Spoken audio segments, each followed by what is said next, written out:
Atentos. Corría el año 1931 y la Universal tenía entre manos una superproducción con la que iba a reventar el mercado y en la que había puesto mucho capital. Os hablo de Drácula, protagonizada por Bela Lugosi.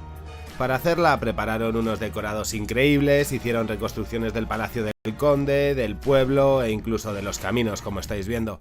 Cuando terminaron lo miraron y dijeron: joder, esto sí que nos ha quedado increíble. Mientras unos decían eso, otros estaban pensando en cómo captar el público hispanohablante, y tenéis que tener en cuenta que son los años dorados del cine mexicano, y en los estates ven que ahí tienen un mercado emergente. Entonces pensaron, ¿cómo atraemos a este público? Y a un genio se le iluminó la bombilla.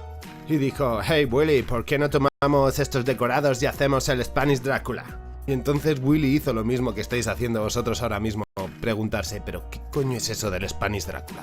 Bueno, mirad, pues ya que estaba montado todo el chiringuito, pensaron en contratar actores hispanohablantes y a otro director que cumpla una condición muy importante, que es no tener ni idea de español. Y lo metemos en el set con un montón de actores hispanohablantes y así podemos vender la película a otros 500 millones de personas. Pues dicho y hecho, de día rodaba el equipo americano y por la noche el otro. Y seguro que ahora alguno me dice, feo, que en 1930 no tenían desarrollada la técnica del doblaje y para otras superproducciones se hizo eso exactamente igual. Y es cierto, aunque los casos sean contados, no es la única vez que a falta de doblaje pillaron a 4 actores mal pagados y les hicieron repetir las escenas. Pero atentos, porque en esta versión de Drácula, aunque tengan el mismo guión con el mismo número de páginas, la versión americana dura apenas 1 hora y cuarto, mientras que el Spanish Drácula dura media hora más. Y eso sí que es una curiosidad extraña. Pero, ¿por qué ocurrió eso? Básicamente porque los productores norteamericanos estuvieron muy encima de la obra original, mientras que permitieron más libertad creativa con el Spanish Drácula. Además, como ejercicio cinematográfico es muy interesante ver cómo 2 directores interpretan de distinta manera el mismo guión. Venga, que os cuento una última anécdota de este rodaje. Y es que solamente 2 miembros del equipo de Spanish Drácula estaban autorizados para ver el rodaje de la versión original. Uno era el director y el otro el actor principal, para que tomase notas de las actuaciones de Bela Lugosi. Y peña, lo cierto es que sí que le hacía falta pulir un poco esas caras a lo Nicolas Cage. Ay, dejemos de lado a Drácula y continuemos con otra anécdota que también es muy interesante. ¿Sabéis por qué el Festival de Sundance se llama así? Bueno, aunque si no lo conocéis os hago una rapidísima presentación. Muy probablemente este es el festival de cine independiente más importante de todo el mundo. Bien, pues su nombre tiene que ver con una película bastante comercial que en España se tradujo como Dos hombres y un destino y cuyo título original era Butch Cassidy and the Sundance Kid. Esa fue la primera vez que se juntaron el tándem Robert Redford y Paul Newman, una pareja que por cierto pasará a la historia del cine con la película de El Golpe, una auténtica obra maestra. Y seguro que ahora alguno dice, bueno, feo, eso no es una explicación, sin más es una coincidencia. Ay, qué impaciente que estás hoy. Tranqui, que solo es el contexto. La historia es que Redford fue quien impulsó y diseñó ese festival con la idea de reunir a un grupo de amigos y colegas que fomentasen y apoyasen el cine independiente más allá de las exigencias del mercado. Vamos, que quería crear un espacio para dar voz a artistas que trabajasen fuera de los cánones de la industria. ¿Os suena? Y bueno, por si acaso os interesa conocer más de este tema, la idea se puso en marcha en el año 1978 con el nombre de US Film Festival y en 1991 cambió a Festival de Sundance, tal y como lo conocemos ahora. Y de momento lo voy a ir dejando aquí para dar paso a una curiosidad para observadores y que además esconde mucha miga. Y me di cuenta de ella gracias a vosotros, a la comunidad. Mirad, estaba viendo un corto de la segunda edición del Festival de Cortos de la Filmo y Amocafre envió un trabajo donde en teoría se veían cómo allanaban mi casa. Para entrar en el domicilio utilizaban unas ganzúas y en ese momento me di cuenta de que estaban recreando bien algo que el cine no suele hacerlo igual de profesional. Y es que si habéis prestado atención en las películas donde aparecen escenas en las que se rompe la seguridad de las cerraduras, en una gran mayoría veremos cómo lo hacen con una herramienta solo. Normalmente, no digo que todas las veces, pero habitualmente meten un palito, lo marean un poco y lo giran haciendo las veces de llave. Pues, peña, lamento deciros que las cosas no se hacen así. Como bien representó Amocafre, las ganzúas están formadas por dos elementos. Una especie de rascador que sirve para ir levantando los pernos. Y bueno, para quien no sepa lo que son los pernos, son esos cilindros metálicos que suben hasta la posición correcta para permitir que la cerradura gire. En fin, que esa pieza sirve solo para ponerlos en su sitio, y si pretendes hacer un giro con esa parte de la ganzúa, te garantizo que aunque sea el candadito más rancio y barato del chino, la vas a romper. Es más, la vas a dejar dentro y definitivamente la liaste parda. Para que justamente eso mismo no pase, el giro se hace con un tensor, que además sirve para realizar algo de presión y que los pernos no vuelvan todo el tiempo a su posición original, si no sería totalmente imposible romper cualquier tipo de cerradura. ¿Y por qué os cuento esto? Primero, porque el cine convencional no quiere que lo sepas. ¿Y sabéis por qué? Pues ojeemos la ley. La posesión de ganzúas en Hungría está completamente prohibida, incluso para los cerrajeros profesionales. Las ganzúas se clasifican como equipo militar, igual que las pistolas. En Japón, la ley prohíbe la posesión de cualquier herramienta de bloqueo y de lockpicking, y conlleva una pena de 1 año de prisión o una multa de 500.000 yens. En Reino Unido, por llevarlas encima eres sospechoso de robo y puedes ir 3 años a prisión.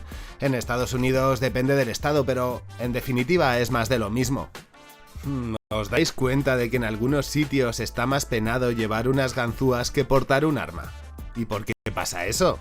Bueno, pues antes de seguir os adelanto que la respuesta a eso está relacionado con el motivo por el que en las películas no se representan nada bien todo este tipo de acciones.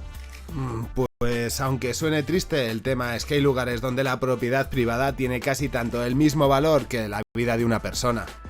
Y al igual que pasa con las ganzúas, con el tema de hacerse daño, hay 3/4 de lo mismo. Siempre se muestra la forma equivocada de hacerlo. No voy a entrar en eso porque realmente es un tema peliagudo y a YouTube eso no le gusta nada. Sea como fuere, quedaros con la idea de que existe dentro de la industria un código ético que no es el de los años 50 ni que tampoco es público, pero que marca una manera de presentar el delito y la violencia en la audiencia. Y alguien dirá ahora, pero espera feo, que yo he jugado al Fallout y está bien hecho. Y la verdad, peña, me alegra ver que esa tendencia a través de los videojuegos está cambiando. Y es que como el cine y el mundo de los videojuegos pertenecen a un nuevo arte del audiovisual, empiezan a compartir y a infectarse en el buen sentido el uno del otro. Así que sí, el mundo de los videojuegos ayuda a que madure la audiencia y eso hace pues que se pierdan este tipo de leyendas urbanas que intoxican tanto dentro del cine y de la industria. Y ay, peña, llega un momento durísimo, tengo que confesaros una cosa. Pues a ver, os dije al principio del vídeo que iba a contaros anécdotas que no aparecen en el resto de vídeos, pero os he mentido. Y es que voy a resaltar una que aparece prácticamente en todas las entradas de internet sobre este tema, pero vamos a darle una vuelta de tuerca. El tema es el siguiente: después de cada detención, en prácticamente todas las películas policiales se escucha la siguiente retahíla: tengo derecho a una llamada y bla bla bla bla bla bla. Pues como bien señalan el millón de blogs que se han retroalimentado del mismo artículo original, eso es relativo. Siempre va a depender de la legislación de cada estado y si el guardia ha tenido un buen día. Hey, pero escuchad que ahora viene lo bueno, porque ninguno de esos blogs te dirán por qué pasa. Aunque teniendo en cuenta lo de las ganzúas ya os podéis hacer una idea. Pues se hace para que los guardias puedan decirte: tú has visto demasiadas películas. No, en serio, se dice para hacer creer al ciudadano que tiene unas garantías y que en el fondo está protegido ante la ley en cualquier tipo de detención.